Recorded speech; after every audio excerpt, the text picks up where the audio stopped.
আমরা 4টি দাবি নিয়ে এসেছি এখানে। প্রথম দাবি হচ্ছে আমাদের শূন্য পদে নিয়োগ চাই। দ্বিতীয় দাবি হচ্ছে প্রতিষ্ঠানের কোর্স কারিকুলাম পরিবর্তন করতে চাই। ক্লিনিক্যাল বিষয়ে উচ্চ শিক্ষা চাই। স্বতন্ত্র শিক্ষা বোর্ড চাই। আমাদের ইন্টার্নশিপে কোনো ভাতা নেই, আমরা ভাতা চাই। আমাদের ফ্যামিলি থেকে আমাদের উপর অনেক আশা করে আছে যেন আমরা ভালো কিছু করতে পারি, কিন্তু আমরা ডিএমএফ থেকে কিছু করতে পারছি না। মেডিকেল অ্যাসিস্ট্যান্ট বলে যে আছে কোনো একটা কোর্স, এটা অনেকে জানেই না। কেন? এটা আমাদের দাবি।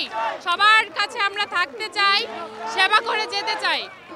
আজকে আমরা ঢাকা টু লং মার্চে ডাক দিয়েছি সারা বাংলাদেশ থেকে। আজকে আমাদের ডিএমএফ যাতে এক হয়েছে, আজকে আমাদের দাবি আদায় না করে এখান থেকে আমাদের আজকে 16 বছর যাবত কোনো নিয়োগ নাই। আমাদের নিয়োগের খুবই প্রয়োজন। আজকে নিয়োগহীনতায় আমাদের অনেক বড় ভাই বাসায় মুখ দেখাতে পারে না। বাসায় গেলে বলে তোমরা ওখান থেকে পাশ করেছো 16 বছরের মতো, আজও কোনো তোমাদের থাকতে হলো না। কেন হলো না? এটার আমরা বিচার চাই।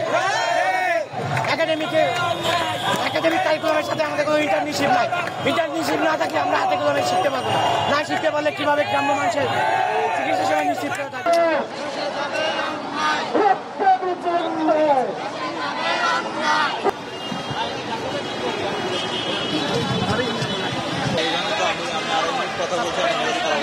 যদি আলটিমেটাম অনুযায়ী 1 ঘন্টার ভিতরে আমাদের 4টি দফা মেনে নিয়ে গেজেট প্রকাশ করা হয় স্বাস্থ্য অধিদপ্তর থেকে, তাহলে আমরা আমাদের একাডেমিক ভবনে ফিরে যাব।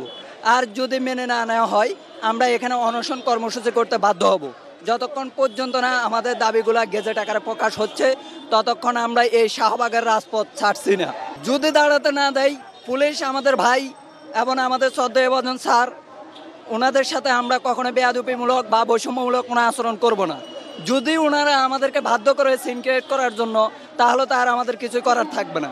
আমরা যথেষ্ট পরিমাণ চেষ্টা করব। আমরা একজন চিকিৎসক জাতি, আমরা কখনো চিকিৎসক জাতি কোনো বৈষম্যমূলক বা কোনো সিন ক্রিয়েটমূলক আচরণ করবে না। আমরা আমাদের দিক থেকে সর্বোচ্চ চেষ্টা করব সচেতনতার সহিত স্যারদেরকে বুঝিয়ে আমাদের অবস্থান নেওয়ার জন্য। যেটা হলো এটা আমাদের মৌলিক অধিকার। আমাদের মনে করেন যে 4টা দাবি আছে, যেটা হলো আমাদের প্রথমত উচ্চ শিক্ষা চাই। আমরা 4 বছর মনে করেন যে পড়াশোনা করার পরে কোনো চাকরি পাই না, কোনো নিয়োগ নাই। তো আমরা 10ম গ্রেডের শূন্য পদে চাকরি চাই, শিক্ষা কারিকুলামে চেঞ্জ চাই, এবং সরকার যেটা হলো মেডিকেল যেটা সেক্টর আছে ওইখানে আমরা পড়াশোনার জন্য যে ডিপ্লোমা করি, তো আমাদের তো মনে করেন যে ইন্টার্নশিপ চাই। আমরা মেডিকেলে যদি আমরা প্র্যাকটিস না করতে পারি তাহলে তো আমাদের কোনো মূল্য নেই। আমরা এটা চাই। টাকা পয়সা অর্থ সম্পদ কিছু চাই না, জনগণের অধিকার নিশ্চিত করার জন্য আমরা বলতেছি। জনগণ চিকিৎসা পাচ্ছে না সদর হাসপাতালে যাচ্ছে, একটা আয়াকে একটা ওয়ার্ড বয়কে 50 টাকা ঘুষ দিয়ে ডাক্তারের সাথে কথা বলতে হচ্ছে। এটা তো জনগণের দাবি, এটা জনগণের আন্দোলন, এটা আমাদের আন্দোলন না। আমরা যে না খেয়ে থাকবো এটা না। আমরা শুধু আজকে অবস্থান নিই নাই, আমরা 22শে জানুয়ারিতে অবস্থান নিয়েছিলাম। আমাদের মূলত 4টা দফা নিয়ে আমাদের আন্দোলনটা চলতেছে মেডিকেল ইনস্টিটিউটের।